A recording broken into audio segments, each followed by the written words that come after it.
Did you hear what Jade Cargill had to say? Because this bombshell reveal kind of flew under the radar when it hit the news wires. And when I saw it, I instantly knew I had to talk about it. Look, Jade Cargill is in a very interesting spot right now in her WWE career. She is coming off of a devastating loss at SummerSlam, where she was expected to beat Tiffany Stratton for the Women's Championship. This was after she had won the Queen of the Ring tournament, had been primed really since signing with WWE to get to this moment. She had broken off into a single star earlier this year, feuding with Naomi, beating Naomi not once but twice, once at WrestleMania, once at Evolution, and it looked like SummerSlam was going to be her breakout moment. But that was not the case, as Tiffany Stratton went over Jade Cargill in their bash. But what if I told you that this moment wasn't even supposed to happen because of two different things? Number one being the reveal, and number two, the knowing from the WWE Unreal series to reports that WWE actually had plans to put the championship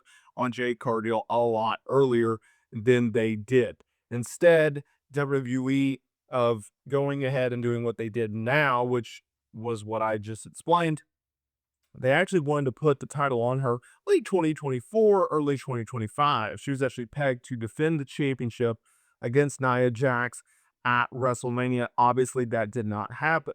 Oh, how changing history can really set the tone of the trajectory of a career. Now, what's interesting with Jade Cargill is we all know that we're watching a random episode of SmackDown last year, and we see Jade Cargill laid out on top of a car in the backstage area, right? Which is a very weird thing to do. They did a whodunit type storyline. There was reports that, hey, she's legitimately injured, and that's why they did the write-off angle. Then there was a lone report by PW Insider that denied that she was injured and saying, oh, it was just done to take time off and she's not actually injured, and she trained at Performance Center for literally months, yet she was never injured. Well, now Jade Cargill has made the reveal. She's made the admission that instead of a storyline write-off, and she's fine, no, she was actually injured. She opened up about the neck injury that kept her out of action in late 2024. She actually revealed while on Club 520 that this injury is something that could have required surgery, but she has opted to delay it. Okay. She explained the nature of the injury and stated, I didn't tear anything. It was more of a neck injury that could have been like led to surgery, but I didn't need it. Well, I didn't need it. Eventually, I will, like all wrestlers do, which is true. Now, Cargill, who had never been seriously injured before in her athletic career, spoke about the mental challenge of being forced to sit out. She said, this was something that I had to sit out, and that was the first time. And that can mess with you mentally because there's nothing I can do. I can't go out there and show you. I have to just take it, take it, take it. She said the huge crowd reaction that she received when she returned at the Elimination Chamber made it one of her favorite wrestling moments. Having fully recovered from that injury, now Jade Cargill is primed, set, and ready to go in her WWE career. I okay. So when this quote unquote injury happened in 2024, I felt like I was the only person out there screaming, what are we doing? Right? Because when this injury first happened, you know what happened? There was radio silence. There was radio silence beforehand because there had been no reports that Jade Cargill was injured. There was no reports that Jade Cargill was going to take time off. There was no indication that Jade Cargill would be off of WWE TV. Okay, so that's why I say we're all watching a random episode of SmackDown, and all of a sudden Jade Cargill is off TV. Like, it just didn't make a whole lot of sense, right? And it caught a lot of people off guard when WWE did this angle. And so when I started hearing the reports of, hey, she's injured, it's like, oh, okay, that makes sense. Because there's no reason why you are in a situation in which Jade Cargill is not only in a partnership with Bianca Belair, and they're already telling the story of Naomi, right there. And you can sense that she's getting a little bit more jealous of Jade Cargill and Bianca Belair's success, right? And you can't tell me that all of a sudden, while they are women's tag team champions, that all of a sudden you're going to write Jade Cargill off of TV. Like, it just, to me, did not make a lot of sense.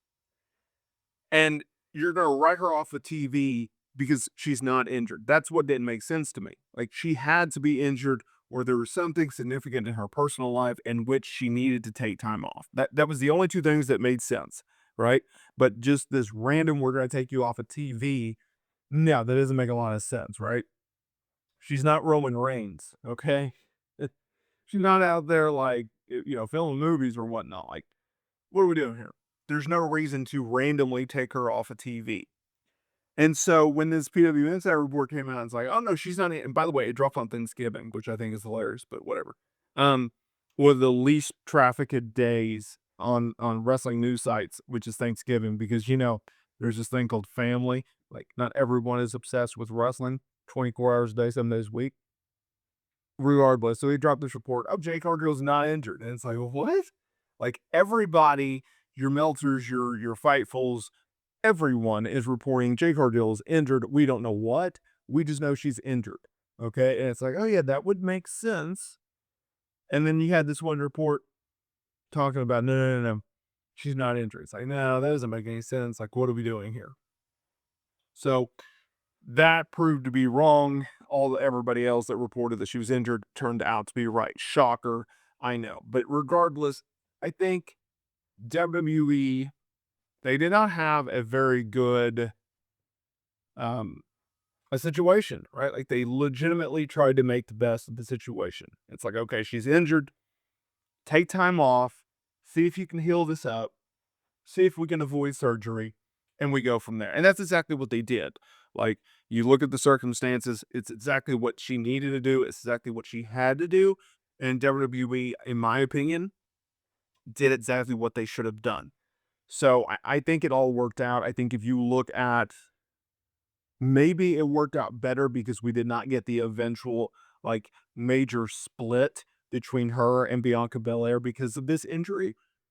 We don't know how WWE would have ended that storyline between Bianca and Jade. We just know it would have ended, right? Like, so would they have feuded? Would one of them turn heel? Would they just go their separate ways? Like, we don't know how that would necessarily end.